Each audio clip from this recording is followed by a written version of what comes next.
పాకిస్తాన్ పేరు చెప్పగానే గుర్తుకొచ్చేది ఉగ్రవాదం. పాలు పోసి మరీ ఉగ్రవాదులను పెంచి పోషిస్తుంది. కానీ పైకి మాత్రం మాకేం తెలీదు, మేమేం పాపం ఎరగము అన్నట్టు చెప్తోంది.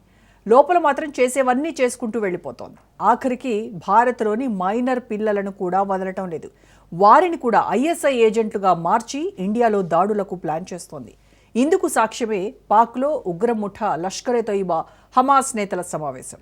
ఇంతకీ పాకిస్తాన్ కేంద్రంగా ఉగ్రవాదులు మరే కుట్రకు ప్రయత్నాలు చేస్తున్నారు? మైనర్లను ఏజెంట్లుగా మార్చడం వెనుక కారణం ఏంటి?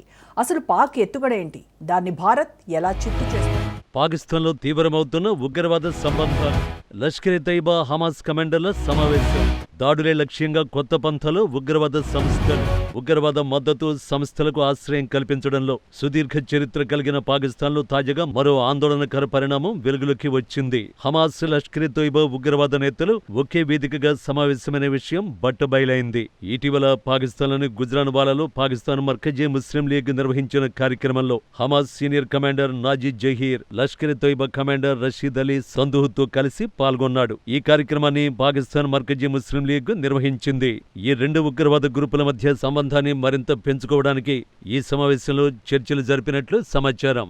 ఈ పార్టీ లష్కరే తోయిబాకు రాజకీయంగా ప్రోత్సాహం అందిస్తోందని అంతర్జాతీయ వర్గాలు భావిస్తున్నాయి. వీరి సమావేశానికి సంబంధించిన వీడియో సోషల్ మీడియాలో చక్కర్లు కొడుతోంది. 2023 అక్టోబర్ 7న ఇజ్రాయెల్లో హమాస్ జరిపిన ఉగ్రదాడికి ముందు కూడా Hamas senior commander Naji Zaheer Pakistan కు వెళ్లాడు. అక్కడ ఆయన జమీయత్ ఉలేమా ఇస్లాం అధిపతి మౌలానా ఫజల్ ఉర్ రెహమాన్ ను కలిశారు. పహల్గామ్లో ఉగ్రదాడికి కొన్ని వారాల ముందు కూడా జహీర్ పీఓకేను సందర్శించాడు. ఆ సమయంలో పీఓకేలో లష్కరే తోయిబా నిర్వహించిన భారత వ్యతిరేక ర్యాలీలోనూ అతడు పాల్గొన్నాడు. 2025 ఫిబ్రవరిలో అతడు ఇతర హమాస్ నేతలతో కలిసి పాకిస్తాన్ ఆక్రమిత కశ్మీర్ కు వెళ్లాడు. ఆ పర్యటనలో లష్కరే తోయిబా, జైషే మొహమ్మద్ నేతలతో కలిసి భారత్కు వ్యతిరేకంగా నిర్వహించిన సభలో ప్రసంగించాడు. ఆ పర్యటన జరిగిన కొన్ని వారాలకే పహల్గాం ఉగ్రదాడి జరిగింది. తర్వాత అక్టోబర్ 29న బలూచిస్తాన్లోని క్వెట్టాలో నిర్వహించిన అల్-అక్సా స్టార్మ్ సమావేశంలో జహీర్ పాల్గొన్నాడు. నవంబర్ 2023లో కరాచీలో జరిగిన తుఫాన్-ఏ-అక్సా సమావేశంలోనూ అతడు కనిపించాడు. ఈ వరుస పర్యటనలు, సమావేశాలు పాకిస్తాన్లో హమాస్ నేతలకు లభిస్తున్న బహిరంగ మద్దతు, ఉగ్రవాద సంస్థలతో పెరుగుతున్న సమన్వయాన్ని స్పష్టం చేస్తున్నాయి. తాజాగా అతడు మరోసారి పాక్లోని ఉగ్ర సంస్థలతో సమావేశమవడంతో వారు ఎలాంటి దుశ్చర్యలకు పాల్పడతారు అని అంతర్జాతీయ మీడియా వర్గాలు ఆందోళన వ్యక్తం చేస్తున్నాయి. కాగా ఈ కార్యక్రమంలో పాక్ ఆర్మీ అధికారులు కూడా పాల్గొనడం గమనార్హం. మరోవైపు పాకిస్తాన్కు చెందిన నిఘా సంస్థ ఐఎస్ఐ కోసం గూఢచర్యం చేస్తున్న 15 ఏళ్ల బాలుణ్ణి భారత్లోని పఠాన్కోట్ పోలీసులు అరెస్ట్ చేశారు. ఈ ఘటనపై దర్యాప్తు చేపట్టిన పోలీసులు పలు కీలక విషయాలు వెల్లడించారు. భారత్కు చెందిన మైనర్లతో గూఢచర్య నెట్వర్క్ ను ఏర్పాటు చేయడానికి ఐఎస్ఐ ఏజెంట్లు కుట్ర పన్నినట్లు గుర్తించామన్నారు.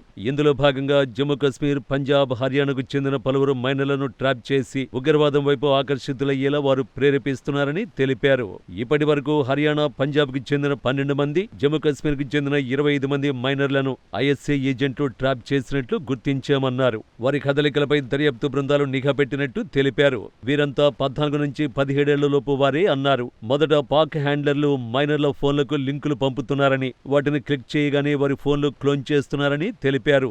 ముందుగానే వారి ఫోన్లు క్లోన్ చేసి ఉండడంతో బాలురు తమ ఫోన్లలో సేవ్ చేసిన కంటెంట్ను హ్యాండళ్లు సేకరిస్తున్నారన్నారు.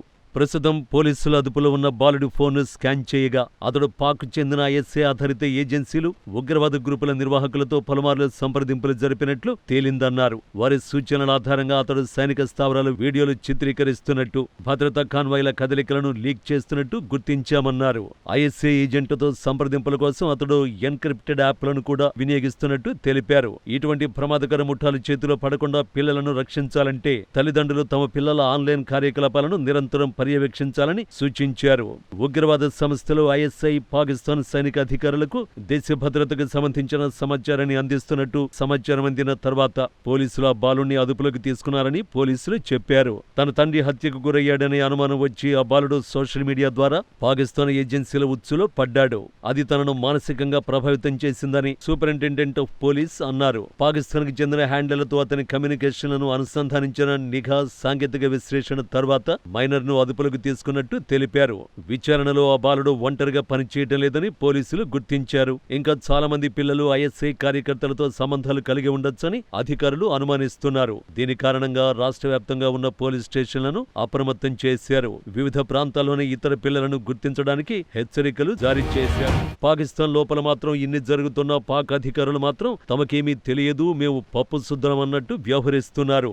ఆపరేషన్ సింధూర్ దెబ్బకు లాబింగ్ కోసం అమెరికా కాళ్లు పట్టుకుంది పాకిస్తాన్. గత ఏడాది మే నెలలో ఆపరేషన్ సింధూర్ సమయంలో భారత సైనిక చర్యను అడ్డుకోవడానికి వాషింగ్టన్లో లాబింగ్ల ద్వారా పాకిస్తాన్ తీవ్రంగా ప్రయత్నించిన విషయాన్ని తాజాగా విడుదలైన అమెరికా ప్రభుత్వ పత్రాలు బయటపెట్టాయి.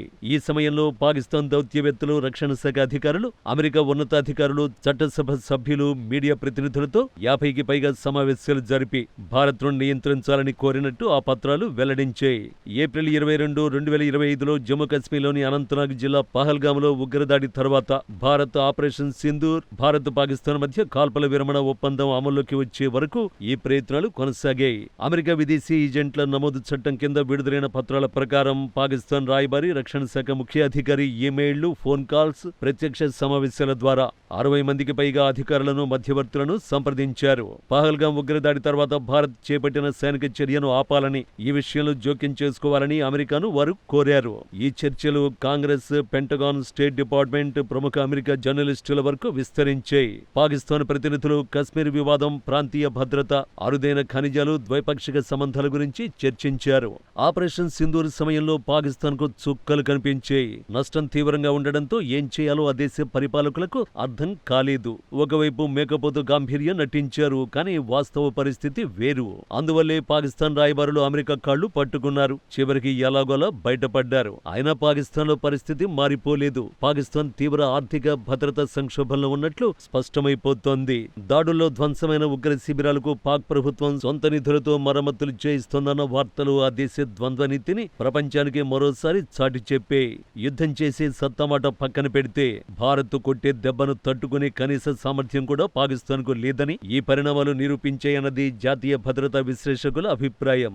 ఆపరేషన్ సింధూర్ ద్వారా భారత్ కేవలం ఉగ్రవాదాన్ని ఏరిపారేయడమే కాకుండా తన సార్వభౌమాధికారాన్ని కాపాడుకోవడానికి ఎంతటి కఠిన నిర్ణయాలైనా తీసుకోగలదని ప్రపంచానికి సంకేతం ఇచ్చింది. మరోవైపు అగ్రరాజ్యం అమెరికా సాయం కోసం పాకులాడటం చూస్తుంటే ఆ దేశం ఎంతటి బలహీన స్థితిలో ఉందో అర్థమైపోతోంది. పాకిస్తాన్కు యుద్ధం చేయడం కాదు కదా, యుద్ధాన్ని తట్టుకునే సత్తా కూడా లేదని తేలిపోయిందని జాతీయ విశ్లేషకులు చెబుతున్నారు.